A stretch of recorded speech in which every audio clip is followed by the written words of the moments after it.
Bismillahirrahmanirrahim.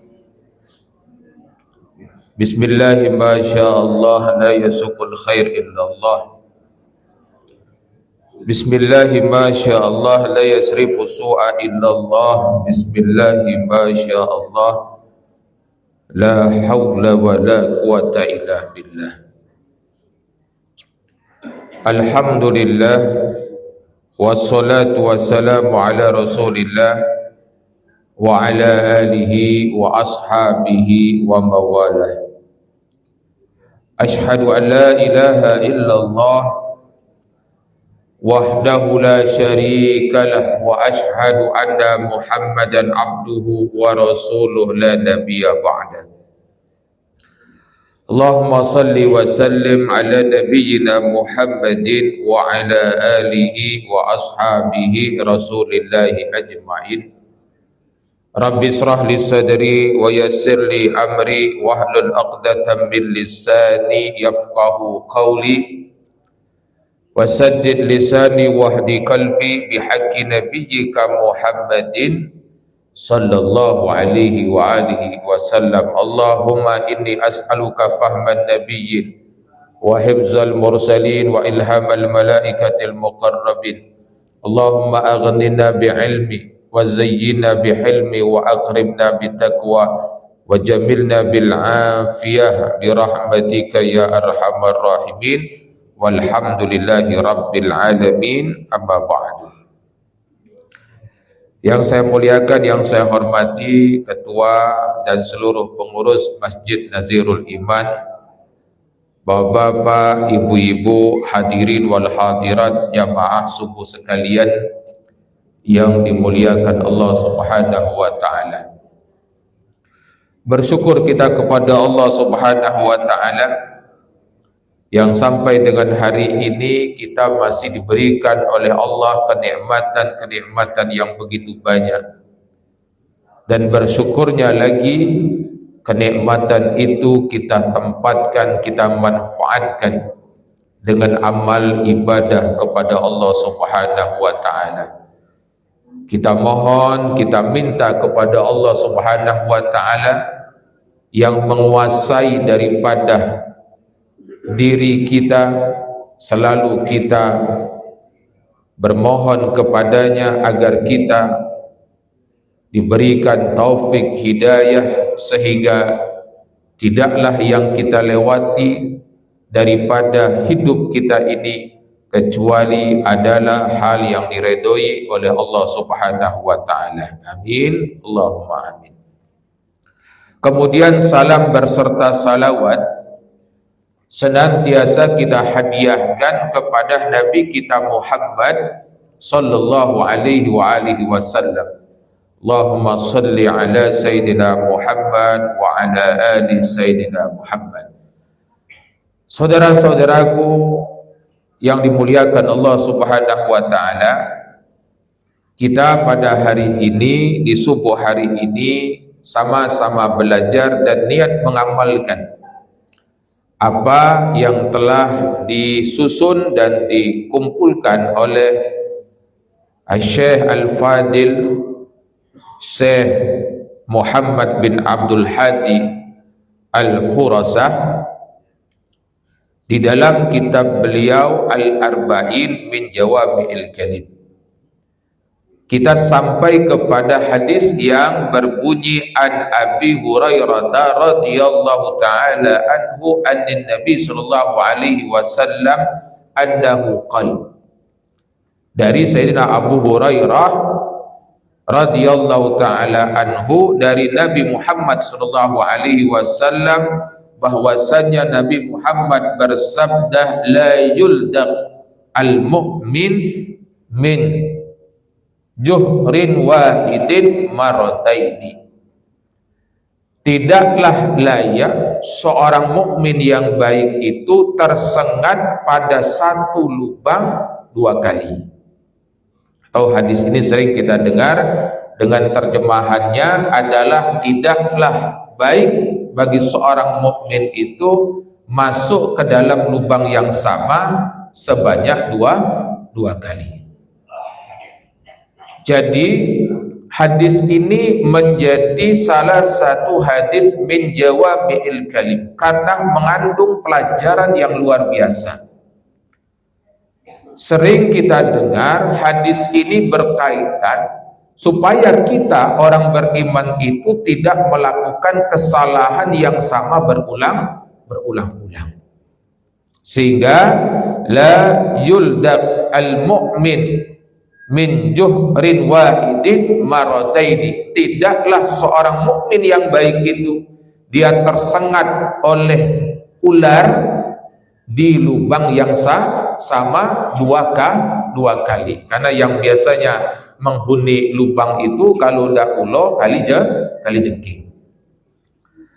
Kemudian perlu juga kita pahami bahwasanya hadis ini tidak hanya terkait dengan jangan sampai kita berbuat kesalahan yang sama, tapi dalam hadis ini mengajarkan kepada kita tentang kewaspadaan.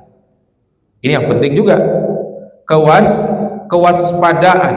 Di samping kita untuk tidak berbuat kesalahan yang sama, kemudian kita diajarkan dalam hadis ini untuk punya kewaspadaan. Sesuatu yang pernah menjadi pengalaman, hendaklah pengalaman itu dijadikan sebagai guru yang membangun kesadaran dan kewaspadaan kita. Istilahnya bahasa wong sekarang ini, kita galak sering diprank wong, tapi masih percaya lah, sering dihapusi tapi masih yakin. Ada misalkan contoh seseorang itu yang sudah membawa golok tajam, mukonya tidak dikenali, kemudian masuk ke rumah kita di waktu yang tidak sepantasnya bertamu, kemudian kita masih menganggap husnuzon, maka husnuzon itu adalah tidak tepat, karena yang dituntut pada saat itu bukan husnuzon, akan tetapi apa? Kewaspadaan. Kenapa? Pengalaman berbicara bahwasanya orang yang dengan ciri-ciri seperti itu adalah dengan niatan-niatan yang tidak baik.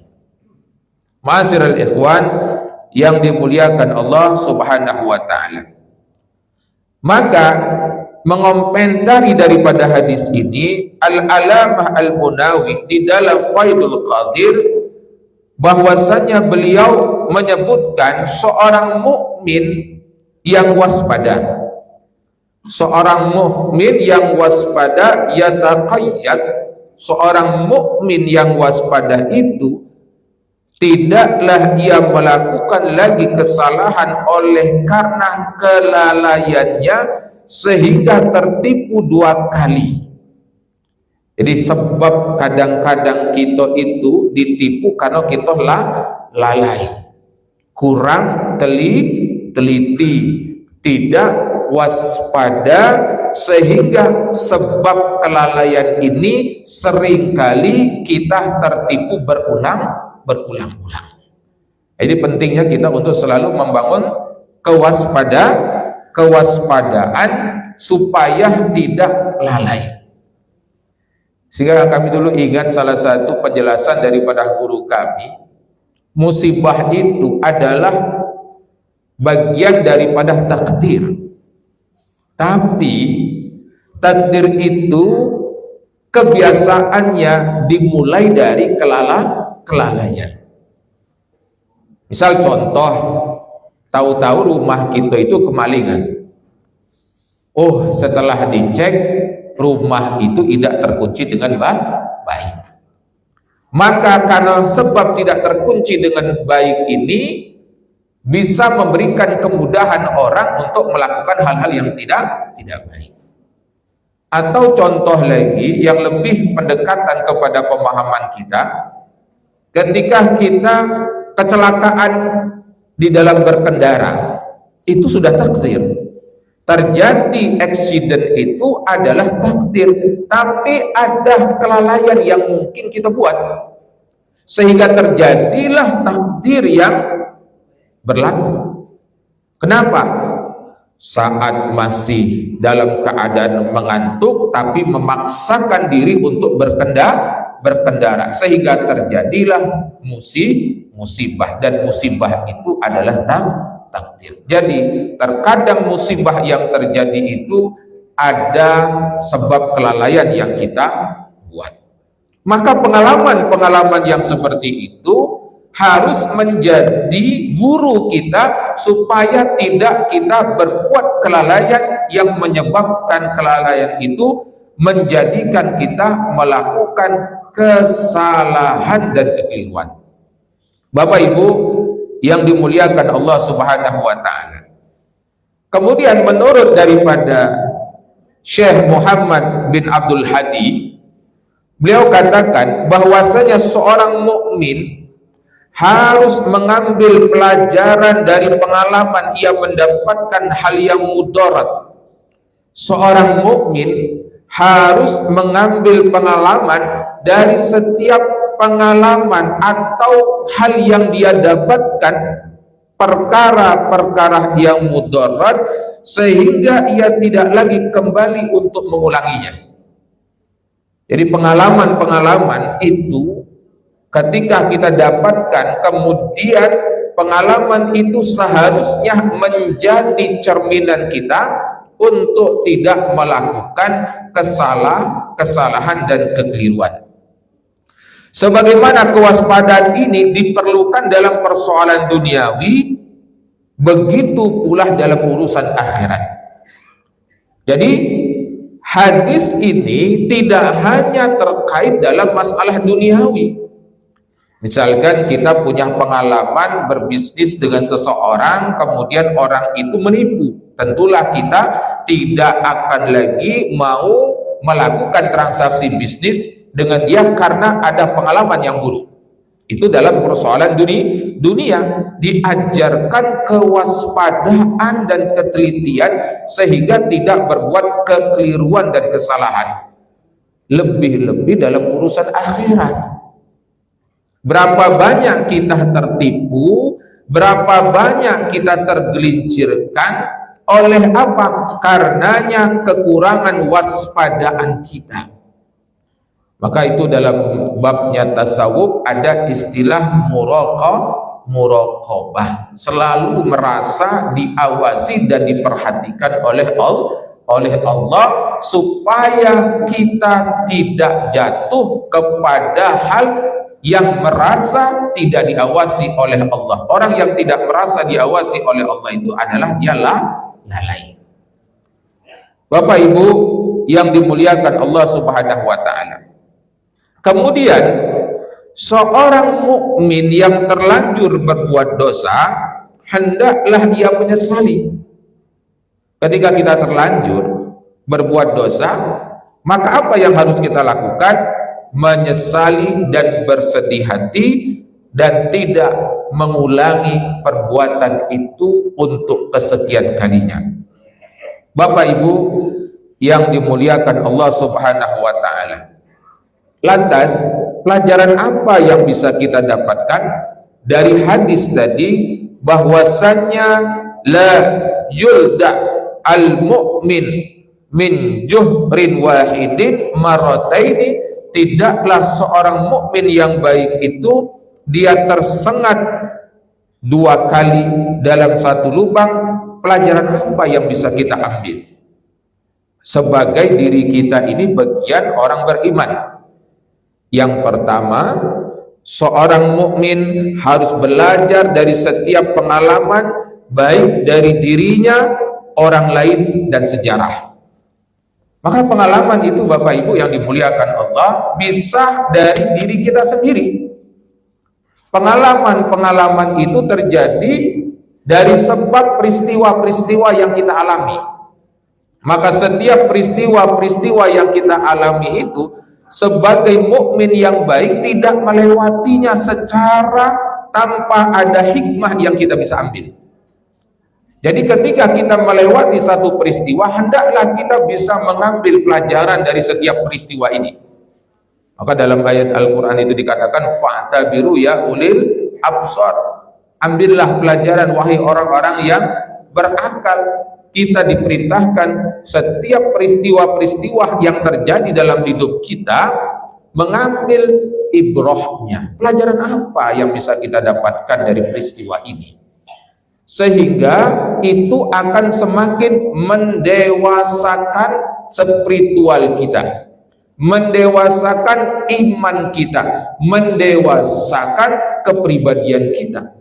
Karena pengalaman-pengalaman itu bagaikan benturan-benturan yang akan menggugurkan setiap sesuatu yang tidak baik yang ada pada diri kita. Sebagaimana kalau kita gambarkan Bapak Ibu yang dimuliakan Allah Subhanahu wa taala, seorang tukang kerambah. Ya kan Bapak Ibu mungkin lihat ada orang tukang kerambah seperti inilah kira-kira alatnya itu. Ya, yang dia membuat satu kerambah itu dari tanah liat yang tidak berharga. Kemudian ditaruhlah di alat tersebut, kemudian diputar-putar, dipukul-pukul, maka semakin kuat putaran itu, maka akan menghasilkan kerambah yang semakin halus. Kemudian setelah terbentuk kerambah ini akan dibakar sehingga dia menjadi suatu barang yang bernilai. Itulah gambaran hidup kita dengan berbagai macam pengalaman. Maka seorang mukmin harus mengambil pelajaran dari pengalaman dirinya atau pengalaman orang lain atau sejarah yang telah terjadi. Jadi kita tidak boleh melupakan sejarah, itu tidak boleh kita lupakan. Sebab sejarah itu adalah memberikan informasi tentang masa depan dan memberikan tahu kepada kita apa yang harusnya kita lakukan untuk masa depan. Bapak Ibu yang dimuliakan Allah Subhanahu wa taala. Pelajaran yang kedua, seorang mukmin harus berpikir sebelum berbuat.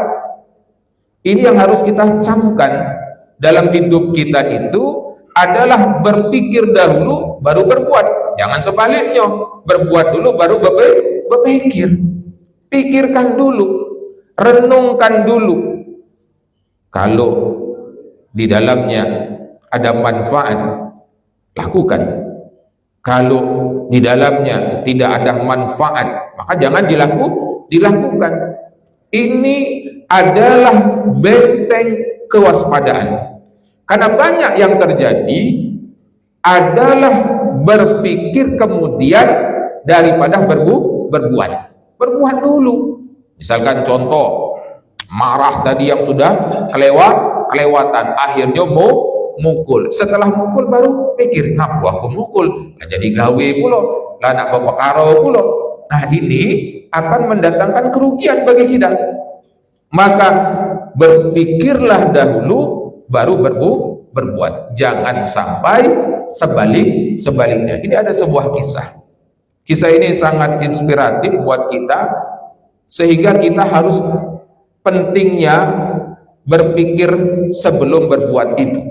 Jadi ada satu cerita yang sering diceritakan di kalangan kami anak-anak pesantren itu oleh guru-guru kami, adalah seseorang bapak yang memiliki peliharaan seekor kucing.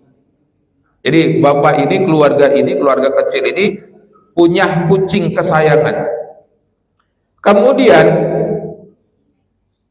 dia mendapatkan seorang anak yang baru dilahirkan. Jadi keluarga baru punya peliharaan seekor kucing. Kemudian hari-harinya dia adalah bekerja sebagai seorang petani. Pada satu ketika, setelah dia pergi, kemudian dia teringat ada satu barang yang tertinggal di rumah. Sehingga dia harus kembali ke rumah untuk mengambil barang tersebut. Baliklah dia. Setelah sampai di rumah, dia nengok kucingnya itu penuh dengan darah mulutnya. Karena biasanya kucing itu kan kalau sudah melakukan satu action itu dia ingin demonstrasi kepada tuannya tadi, nunjukkan apa yang sudah digawikannya. Kemudian si laki-laki ini karena tadi baru dapat anak, Anak tadi anak pertama, lagi sayang-sayangnya, lagi cinta-cintanya. Ya kalau anak pertama tadi kan ditinggal sebentar petri, teringat, dilihat tadi kucingnya sudah mulutnya tadi penuh dengan darah. Apa yang terpikir oleh dia, terbayang oleh dia, bahwasanya kucingnya ini sudah memakan anak-anaknya. Akhirnya apa? Dipukulnya kucing ini sampai mati. Kemudian dia masuk ke dalam rumah, kemudian dia lihat ternyata di samping anaknya itu ada potongan-potongan ular yang telah dibunuh oleh kucingnya. Kucingnya pengen ngasih tahu kepada tuannya, hai tuan, nih aku sudah menyelamatkan anak. Tapi karena tuannya tadi tidak berpikir dulu sebelum berbuat, maka dia dikuasai oleh hawa nafsunya, terjadilah hal yang tidak diinginkan. Dan penyesalan itu memang selalu datang di akhir waktu. Tidak bisa lagi, sudah mati di kucing. Ya, mau minta maaf tidak bisa. Ya, kemudian mau mengucapkan terima kasih juga tidak bisa. Yang ada apa? Penyesalan yang akan mengiringi perjalanan sepanjang waktu daripada hidupnya. Maka penting kita berpikir sebelum berbuat. Bapak Ibu yang dimuliakan Allah Subhanahu wa taala. Yang ketiga adalah pelajaran yang penting untuk kita ambil, lakukan mitigasi dini agar tidak terjatuh pada hal-hal yang tidak diharapkan. Karena tadi kita diajarkan bagaimana kita menjadikan peristiwa yang pernah terjadi itu sebagai pelajaran. Maka pelajaran itu harus memitigasi diri kita, menjaga diri kita untuk tidak lagi terjadi hal yang sama. Kalau kita tuh sudah tahu ciri-ciri wong yang galak ini, seharusnya tidak lagi tertipu. Kalau kita tuh sudah tahu ciri-ciri wong yang galak berbuat jahat, seharusnya kita sudah tidak lagi yang mendapatkan perlakuan yang jahat. Nah, itu pentingnya kita untuk menjadikan pengalaman itu sebagai mitigasi kita. Yang keempat, ini yang penting nih. Yang keempat, bila ada hal-hal yang di luar pengetahuan kita, di luar kemampuan kita, apa yang harus kita lakukan? Dalam upaya kewaspadaan dan kita tidak berbuat kesalahan yang berulang-ulang, maka musyawarah kepada orang yang ahli dan amanah. Ini penting Bapak Ibu. Karena tidak seluruh hal itu bisa kita mengerti dan pahami. Ada mungkin orang yang lebih berpengalaman dibanding kita. Ada orang yang lebih mengerti dibanding kita. Maka tak kalah ada satu soalan yang kita tidak ketahui, belum ada ilmunya, maka hendaklah bermusyawarah. Wasyawirhum fil amri. Begitu yang diperintahkan oleh Al-Quran. Bermusyawarahlah di dalam satu perkara. Bapak Ibu yang dimuliakan Allah Subhanahu wa ta'ala, maka kalau kita lihat kepada Al-Quran, sesungguhnya Al-Quran telah memberikan satu pedoman juga kepada kita untuk kita itu berbuat kewaspadaan dan perencanaan yang baik kepada diri kita. Sebagaimana dalam surah Al-Asr ayat 18, Allah Subhanahu wa taala berfirman, ya ayyuhalladzina amanu taqullaha wal tanzur nafsum ma qaddamat lighad. Yang mana artinya, wahai orang-orang yang beriman, bertakwalah kepada Allah dan hendaklah engkau memperhatikan terhadap dirimu apa yang engkau akan buat untuk persiapan hari esok.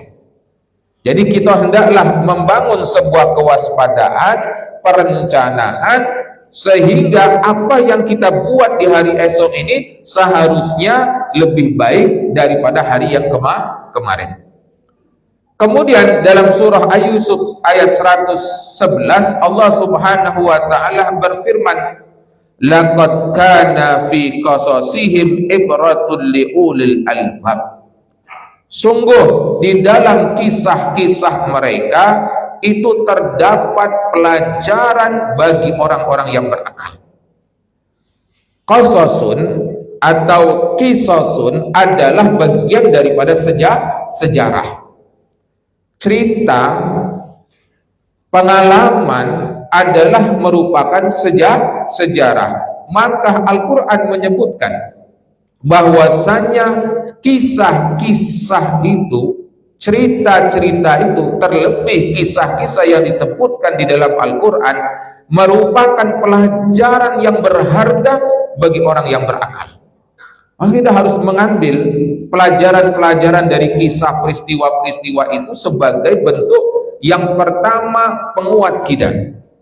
Misal kita mendapatkan perjalanan hidup kita ini dengan masalah yang tidak pernah berkesudahan. Di antara obatnya adalah kita membaca profil-profil orang-orang dahulu yang mereka itu mengalami berbagai macam rintangan, berbagai macam peristiwa, berbagai macam tekanan, sehingga mereka mampu melewati peristiwa itu menjadi suatu hal yang diberikan jalan keluarnya, dan mereka menjadi orang yang besar. Maka itu menjadi penguat kita.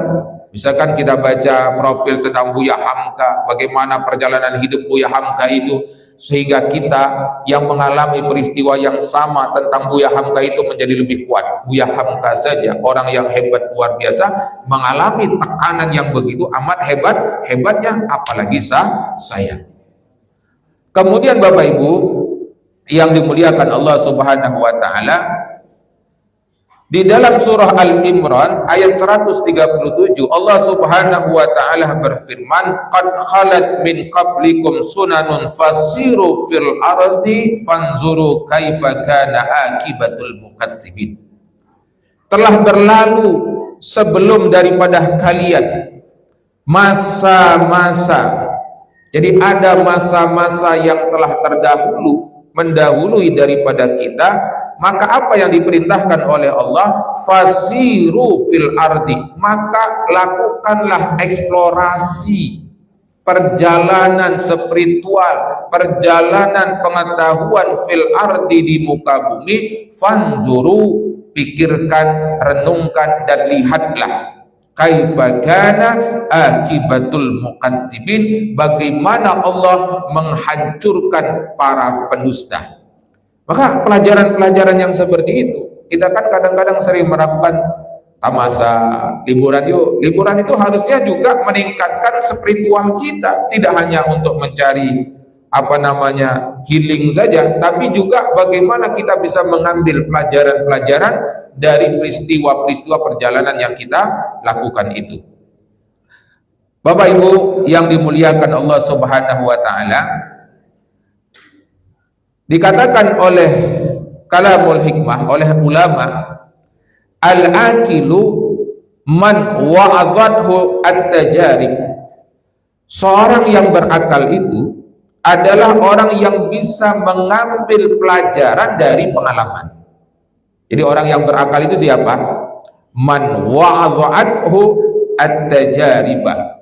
Siapa yang bisa mengambil pelajaran dari pengalaman. Kemudian dalam kalimat hikmah yang lainnya, fit tajaribi ilmun musta'nif, dalam peristiwa pengalaman itu ada ilmu kedewasaan. Pengalaman yang kita alami itu adalah di dalamnya ilmu kedewasaan, sehingga Bapak Ibu yang dimuliakan Allah, seringkali orang itu tidak dewasa karena kurangnya pengalaman. Kenapa kurangnya pengalaman? Mungkin karena kesombongan, sehingga dia tidak mau banyak belajar. Maka sebab tidak banyak belajar tadi, dia menjadi orang yang sombong. Kesombongannya tadi tidak membuat dia menjadi orang dewasa. Faktor kedewasaan itu adalah kebijaksanaan. Jadi kalau orang yang sudah bijak, mampu memberikan solusi, mampu menyelesaikan masalah, itu diantara tanda orang dewasa. Kenapa dia dewasa? Karena banyak asam garam yang telah dia lewati. Bapak Ibu yang dimuliakan Allah Subhanahu wa taala, sebagai kalimat penutup ini penting untuk kita resapi dan menjadi semacam motivasi bersama buat kita. Apa? Man lam tanfa'at tajarib lan tanfa'hu al-mawa'is. Siapa yang tidak bisa mengambil manfaat dari pengalaman, maka dia tidak akan memiliki manfaat dengan nasihat. Jadi kadang-kadang kitolah bulu nasihati wong tadi, lah sudah mulut tadi ya sampai bebui-bui dinasehati, dah juga bisa mengerti karena memang dia pribadi yang tidak bisa mengambil dari pengalaman. Maka Bapak Ibu yang dimuliakan Allah Subhanahu wa taala, hadis ini memiliki nilai yang luar biasa dalam kondisi kita yang seperti saat ini. Maka hendaklah kita menjadi pribadi yang waspada, menjadi pribadi yang tidak melakukan kesalahan berulang-ulang. Jadikan pengalaman-pengalaman itu sebagai pendewasaan kita.